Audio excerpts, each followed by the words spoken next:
내가 그리스도와 함께 십자가에 못 박혔나니 그런즉 이제는 내가 사는 것이 아니요 오직 내 안에 그리스도께서 사시는 것이라.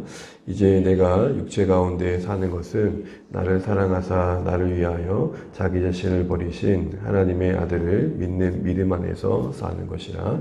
내가 하나님의 은혜를 패하지 아니하노니 만일 의롭게 되는 것이 율법으로 말미암으면 그리스도께서 헛되이 죽으셨느니라. 아멘.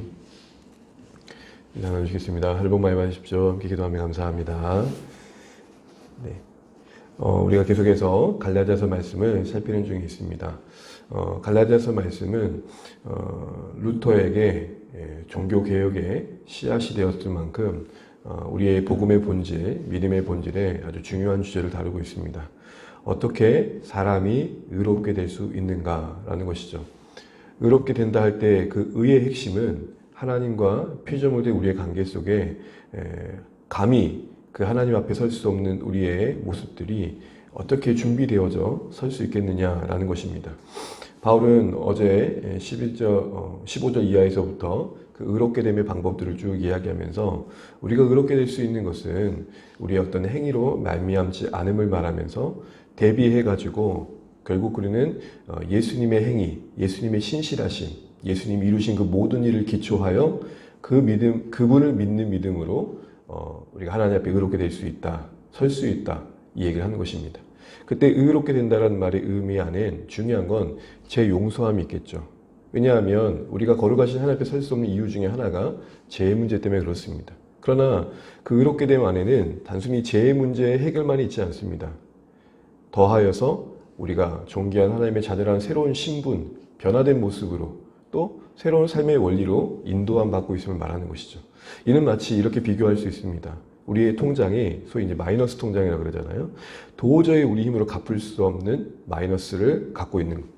근데 그거를 예수님이 십자가의 희생으로 다 갚으신 거예요. 그래서 제로가 된 거죠. 그러나 그렇게만 있지 않고 거기에 평생을 써도 다 쓸 수 있는 통장에 재정이 들어왔다 생각해 보십시오.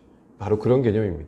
그러니까 신앙을 갖는다는 것, 그래서 예수님을 믿어 하나님의 자녀가 되었다는 것 안에는 우리 안에 제 용서뿐만 아니라 더하여 의롭게 된 자로 하나님의 자녀로 누릴 수 있는 복락, 하늘의 복이 약속되어 있는 그 자리에 우리의 신앙이 있음을 이야기하는 것이죠. 그런데 이런 신앙의 예수님 믿는 믿음 안에 누릴 수 있는 부요함을 우리 스스로 포기할 때가 있다는 것입니다. 지금 갈라디아서가 보내진 이 갈라디아 교회가 겪는 어려움이 무엇입니까?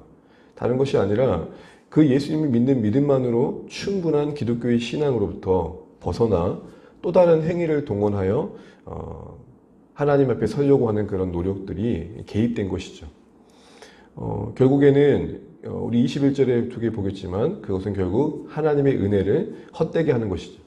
왜냐하면 예수님으로 충분한데 거기에 더하여 무엇을 더 해야 된다는 생각들은, 무엇이 더 있어야 된다는 생각들은 결국 예수님을 부족한 분으로 만드는 모순이 되기 때문입니다. 바로 그런 상황에서 바울은 자꾸 율법의 행위를 추구하려고 그러고 그것을 더해서 온전한 하나님의 언약의 배수상이 될 수 있다는 거짓 교사들의, 유대주의자들의 주장에 휘둘리는 교회가 안타까웠던 것이죠. 그래서 어제 우리는 율법에 대해 이미 죽은 자이다. 죽은 자이다. 율법의 요구에 무관한 자이다. 그럼 율법은 우리와 아무 상관없냐 할 때 이제는 그 율법을 단순히 우리에게 정죄와 송사의 대상이 아니라 우리는 율법에 담긴 그 본래의 뜻을 성령의 도우심 가운데 이루어드리고 성취해 가면서 예수님을 담는 또 다른 존재를 부름받았다. 요 얘기를 하고 있는 것이죠. 그런 가운데 바울은 결론적으로 다시 한번 20절, 21절에서 자신의 신앙의 고백과 함께 갈라디아 교회 성도들이 서 있어야 할 자리를 다시 한번 상기시켜 줍니다. 표현이 좀 여러 가지로 반복되어 어려울 수 있을 것 같지만 여러분 혹시 빌립보서 말씀을 나누는 중에 우리가 빌립보 3장에 비슷한 맥락에서 빌립보 교회가 그 유대주의자들의 공격을 받을 때에 바울이 했던 권면 중에 제가 그 이야기를 하면서 북행, 그러니까 책바지 이야기를 했었습니다. 기억나십니까? 한쪽에 책바지와 또 다른 책바지가 있어야 된다 할 때 하나는 그리스도의 온전한 의와 성령의 능력, 이 양쪽 사이에 우리의 신앙의 행위를 두어야 된다. 이렇게 말씀을 드렸는데 동일한 말씀을 하고 있는 것입니다. 그런 그림을 그리면서 20절 말씀을 같이 한번 보게 되면 먼저 바울은 이렇게 말합니다. 내가 그리스도와 함께 십자가에 못 박혔나니. 이 말씀을 가만히 곱씹어 보면 지금 바울은 예수님과의 관계 속에서 분명한 신앙의 고백이 있는 걸 보게 됩니다. 여러분 질문을 해보겠습니다. 진짜 바울이 십자가에 매달렸다는 말을 하고 있는 겁니까? 바울은 예수님이 십자가에 못 박힌 현장을 보지도 못했습니다. 그에게도 그 일은 과거의 일이었습니다. 그런데 지금 그 십자가에 못 박힌 자로 자신을 고백합니다. 예수님의 십자가에 못 박히심을 자신과 함께 연결시킴으로써 십자가에 못 박히신 예수님의 사역에 담긴 의도, 그 결과가 자신에게 고스란히 적용되고 있음을 고백하고 있는 것이죠. 특별히 여러분 여기에 못 박혔다라는 표현을 가만히 묵상해 보십시오. 십자가에 자신을 못 박은 게 아닙니다. 바울 스스로가 예수님의 십자가에 자신을 못 박은 게 아니라 못 박힌 겁니다. 이거 우리가 2주 전에 성찬 예배 때 말씀드렸을 텐데 이 못 박혔다라는 표현의 의미는 뭐냐면 소위 신적 수동태입니다. 우리의 이성과 우리의 의지로는 만들 수 없는 결과라는 것입니다. 아무리 박사가 되고 석박사가 돼도요, 예수님이 우리의 죄의 문제를 해결하기 위해서 십자가에서 온전하게 희생하셔서 우리가 이제는 하나님 앞에 설 수 있는 구원의 길을 여셨습니다. 십자가의 희생의 그 온전함이 이 땅에 있는 어느 인생들도 만들 수 없는 하나님 앞에 설 수 있는 자격을 만들어 주신 것입니다. 라고 할 때에 그 십자가의 그 처참한 희생이 그런 영적 의미를 담고 있다는 것으로 이해되어지고 받아들이는 삶이 얼마나 있겠냐는 것이죠. 이것은 똑똑함의 문제가 아니라는 겁니다. 똑똑하다고 예수님을 그 십자가를 받아들인 게 아니라는 것이죠. 그런데 여러분 우리 안에는 왜 그 십자가의 예수님의 의미가 우리 가운데 못 박혀져 부정할 수 없는 진리로 와닿으십니까? 설명되십니까? 우리 안에 예수님의 십자가에 우리가 예수님과 십자가에 못 박힘의 이 바울의 고백이 우리에게도 동일하게 아멘 되는 이유는 그 안에 우리의 힘과 의지를 뛰어넘는 하나님의 성령께서 우리를 그 십자가의 진리에 연합시키시는 신령한 역사의 결과가 있었다는 것이죠. 그러면 이것만 봐도 우리는 놀라운 은혜 받은 자라는 것입니다. 십자가가 우리와 무관한 이야기가 아니라 십자가에서 행하신 그 모든 속죄의 행위, 구속의 행위, 그 예수님의 순종을 이루신 하나님 앞에서 이루신 그 모든 구원의 행위들은 바울에게 그러하였듯 우리에게도 고스란히 적용되고 있다는 것입니다. 그런데 바울은 그렇게 말합니다. 이어서 그 결과가 뭐냐라는 것입니다. 그 결과가 뭡니까? 우리 그런즉 이하를 다시 한 번만 읽어보겠습니다. 그런즉 이하요. 시작. 그런즉 이제는 내가 사는 것이 아니요 오직 내 안에 그리스도께서 사시는 것이라. 이제 내가 육체 가운데 사는 것은 나를 사랑하사 나를 위하여 자기 자신을 보내신 하나님의 아들을 믿는 믿음 안에서 사는 것이라. 자꾸 반복되는 표현이 나오죠. 내가 사는 것은, 사시는 것은, 산다. 여러분 신앙은 현실적인 문제입니다. 현존의 문제이고요. 추상적이고 관념적인 게 아닙니다. 오늘 내가 사냐 죽냐의 결정적인 문제가 될 수 있다는 것이죠. 그런데 여러분 바울은 내가 살긴 사는데 내가 사는 게 아니라고 말합니다. 십자가에 못 박힌 신자들이 경험하는 새로운 그 안에 일어난 변화를 말하면서 이제 내가 내 스스로 나의 삶을 결정하고 내가 내 삶을 끌고 가는 게 아니라 이제는 내 안에 예수님이 거하신다라는 겁니다. 이 말씀을 보면서 조금 질문이 들지 않습니까? 어떤 질문입니까? 예수님이 계신다면 지금 우리 안에 어디에 계실까요? 머리, 어깨, 무릎, 발. 우리 어디에 계실까요, 여러분? 어디에 계실 것 같습니까? 누가 그런 얘기를 하더라고요. 동양 사람한테 물어봤더니 여기라 그러고 서양 사람들 물어봤더니 여기라 그러더랍니다. 어떤 성향에 따라 받아들이는 게 다르겠죠. 그러나 여러분 아마 예수님이 우리 신체 일부에 어디에 계시냐를 따져보면 상당히 논쟁이 많을 것 같습니다. 아리송하기도 하고요.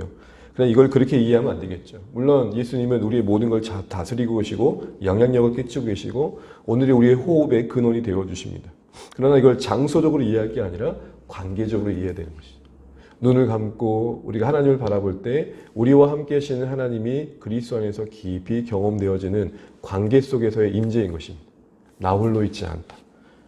단순한 심리와 의식의 설득의 결과가 아닐 것입니다. 설명할 수 없는 그 존재가 실감 있게 와닿는 것이죠. 무게감 있게 와닿는 것입니다.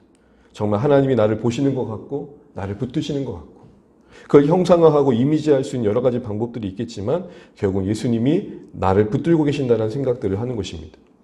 이것은 우리 안에 예수님의 계심이 결국 신자들 삶 가운데 정말로 다시 한번 확인되어야 할 진리임을 바울이 이야기하는 것입니다. 그럼 여러분, 예수님이 우리 안에 왜 계시는 겁니까? 우리 안에 계신 이유가 뭘까요? 십자가에 못 박혀 하나님의 자녀로서 이제 우리의 모든 죄의 문제를 해결한 뒤에 우리가 그 자녀된 이후에 경험되어지는 예수님의 임재, 이 목적하신 바는 무엇입니까? 결국에는 이것은 구원받은 칭의의 이후에, 의롭게 된 이후에 우리의 삶의 방향을 말하는 것입니다. 예수님이 우리 안에 사신다는 것은 우리가 그분과 동거하며 그와 동행하며 그를 닮은 모습이 나타나야 한다는 것입니다. 우리가 누군가 함께 오랫동안 시간을 보내면 그 존재를 닮아가게 되죠.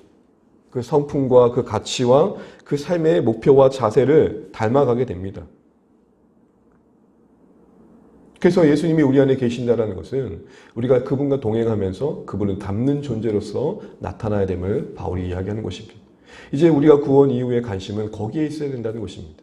그런데 다시 어떤 규례와 규칙에 종속되어서 그것을 지키냐 지키지 않느냐의 싸움에 머물러 있는 것은 마치 평생 초등학교에 머물러 있는 것과 다를 바가 아니라는 것입니다.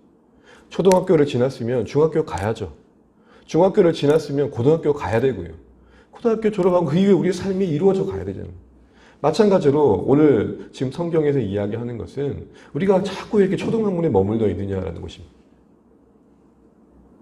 그리스도께서 우리 안에 사신다는 것은 결국 그분의 실존 속에 그분과 동거함 가운데 우리의 삶이 주님이 원하시는 삶으로 만들어져 가야 된다는 것이죠.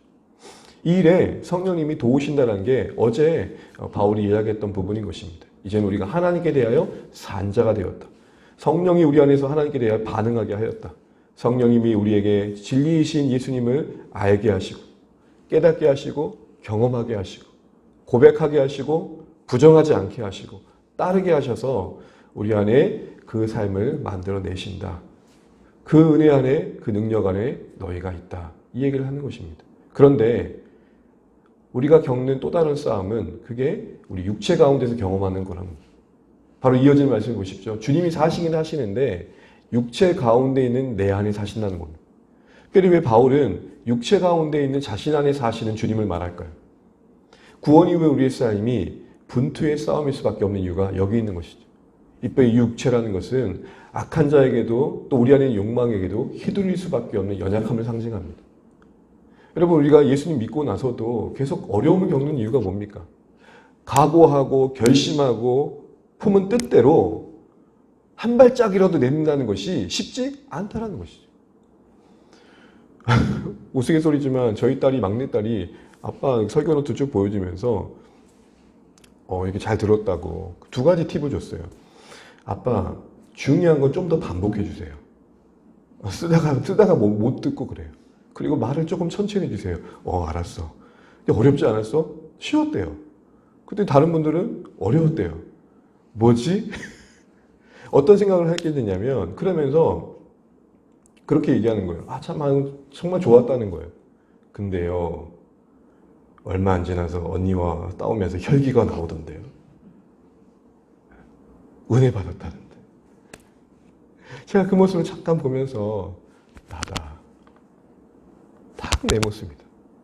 우리가 여러분 주님과 함께하고 있지만 여전히 어디 가운데 있다고요? 육체 가운데 있어요. 그럼 우리는 어떻게 해야 돼요? 실망하고 넘어져요? 그래서 바울이 그 다음 이야기를 합니다. 나를 사랑하사, 이후의 말씀을 읽어보겠습니다. 시작. 나를 사랑하사 나를 위하여 자기 자신을 버리신 하나님의 아들을 믿는 믿음 안에서 사는 것이다. 그리스도께서 나 안에 가셔서 나를 구원 이후에 주님을 닮는 삶의 방향으로 다스려 가세요. 근데 우리는 그 삶의 인도함을 받기에 여전히 버겨운 육체 안에 있어요. 육체 가운데 살아요. 그래서 넘어질 때 있고 실패했을 때 있어 좌절해요. 절망해요.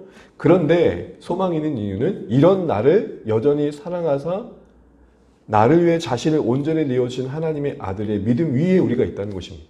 여러분 20절 말씀을 가만히 후반절에 보시게 되면 정말 중요한 표현을 바울이 해요. 자신을 버리신 예수님이라고 하지 않아요.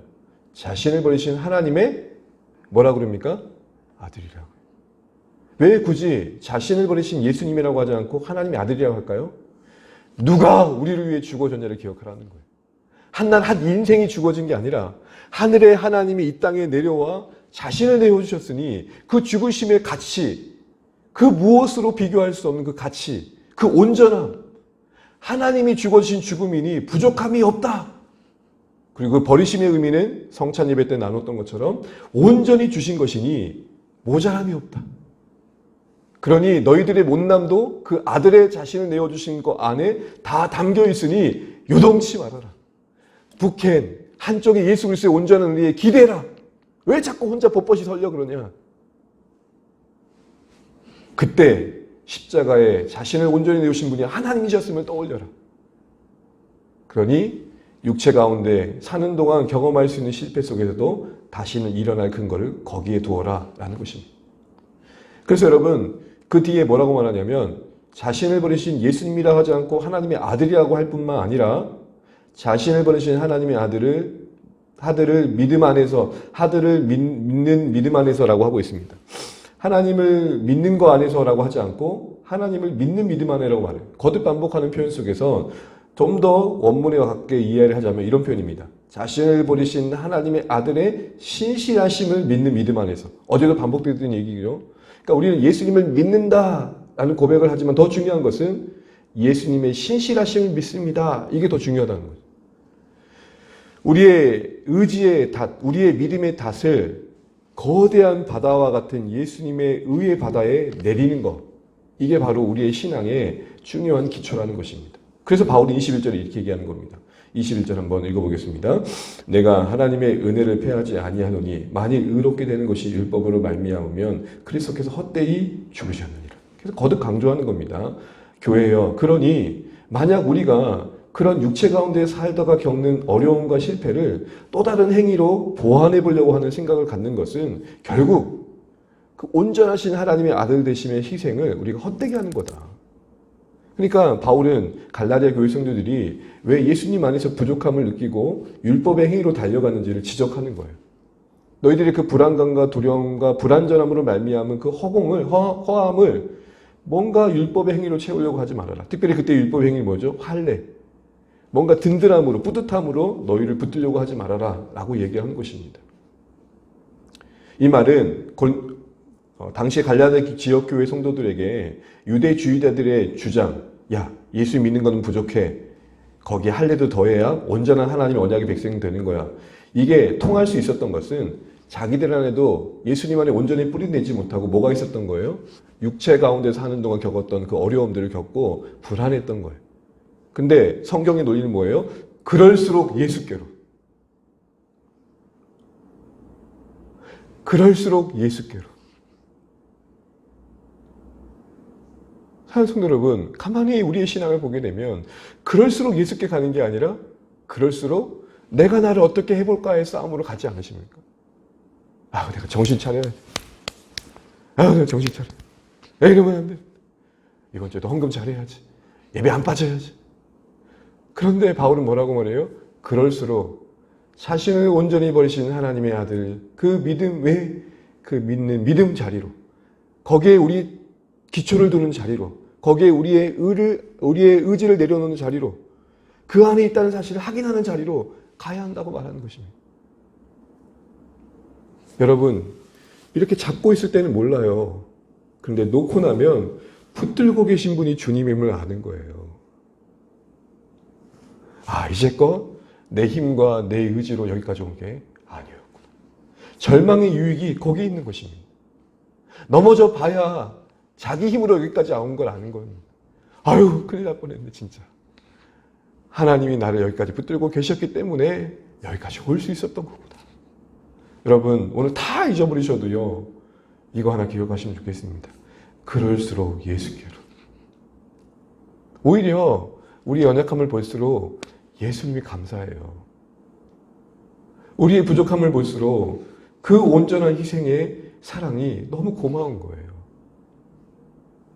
신앙이 어디에 기초하고 있는지, 우리의 신앙이 어떤 방향으로 인도함 받고 있는지를 명확하게 하지 않으면 우리는 오늘 갈라디아 교회 성도들이 복음의 본질을 떠나 율법의 행위를 추구하는 대로 달려갔듯 엉뚱한 대로 가는 거예요. 그러니까 금이빨 바뀐 대로 가게 되고, 그러니까 뭔가 신비한 대로 가게 되고, 기적이 있는 곳으로 가게 되고, 이미 예수 안에 온전한데 엉뚱한 곳으로 우리 삶을 촉구하는 거예요. 말씀을 뵙겠습니다. 그리스도와 함께 십자가에 못 박힘부터 은혜입니다. 그래서 여전히 우리 안에 주님의 통치 아래 거하는 우리 안에 육체 안에 있다는 사실도 변함이 없습니다. 그래서 넘어지고 자빠집니다. 그러나 변함없는 또 하나의 진리는 그런 우리가 예수님의 신실하심 안에 있다. 우리의 신앙의 뿌리는 바로 그 든든하신 하나님의 아들 되심의 온전한 희생 위에 있다. 여러분 늘 기억하십시오. 이 붓게 양쪽에 기대는 겁니다. 그리스도의 의에 기대고 성령의 능력에 의지하면서 하나님께서 원하시는 은혜의 이끄심 속에 우리가 하나님께서 기대하시는 거룩을 만들어가는 일에 함께 해가시길 바랍니다. 다 잊어보죠. 이 곡 하나 잊지 마십시오. 그럴수록 예수께로. 오늘 이거를 분명히 붙들고 복음의 본질 안에서 하나님께서 기뻐하시는 신앙의 자리에 서 있는 우리 모두 되시기를 주님의 이름으로 축복합니다. 찬양하겠습니다. 찬송가 407장입니다.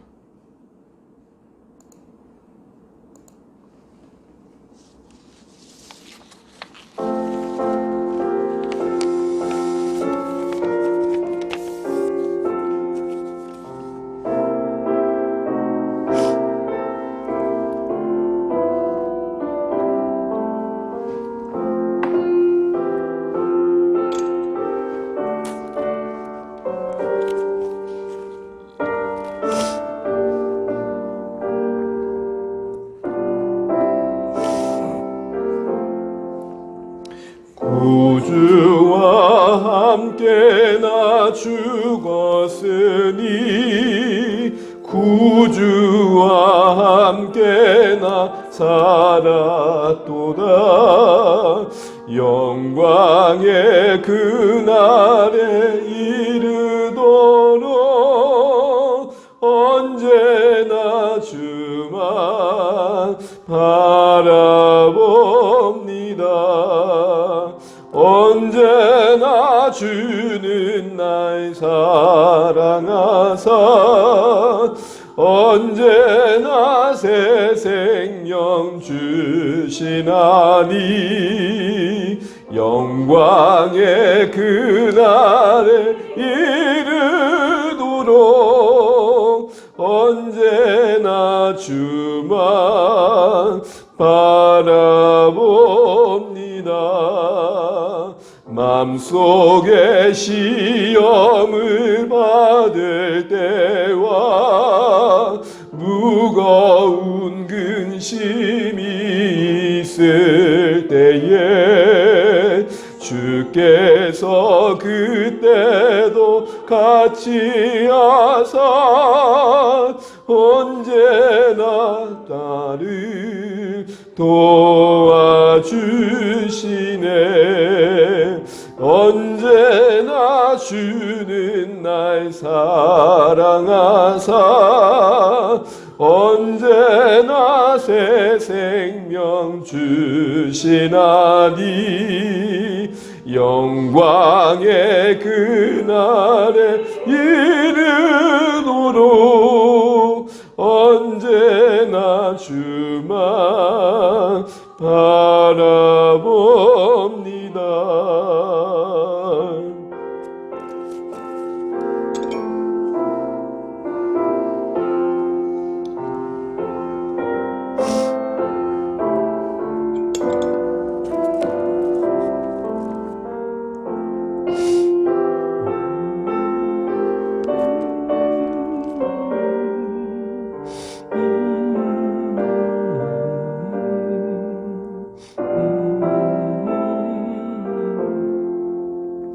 뼈아픈 눈물을 흘릴 때와 쓰라린 마음으로 단식할 때 주께서 그때도 같이 하사 언제나 나를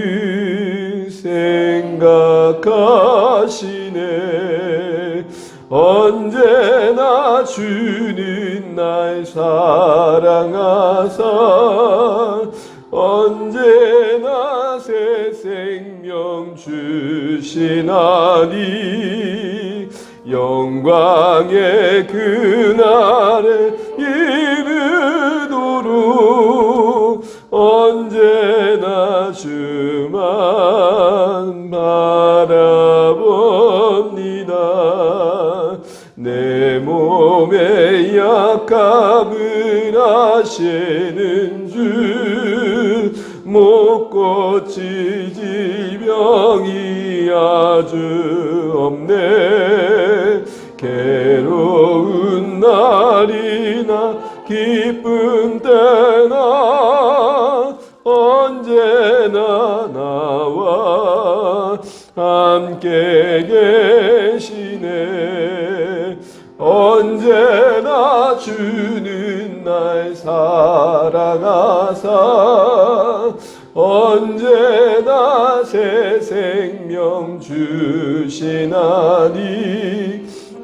영광의 그날에 이르도록 언제나 주만 바라봅니다.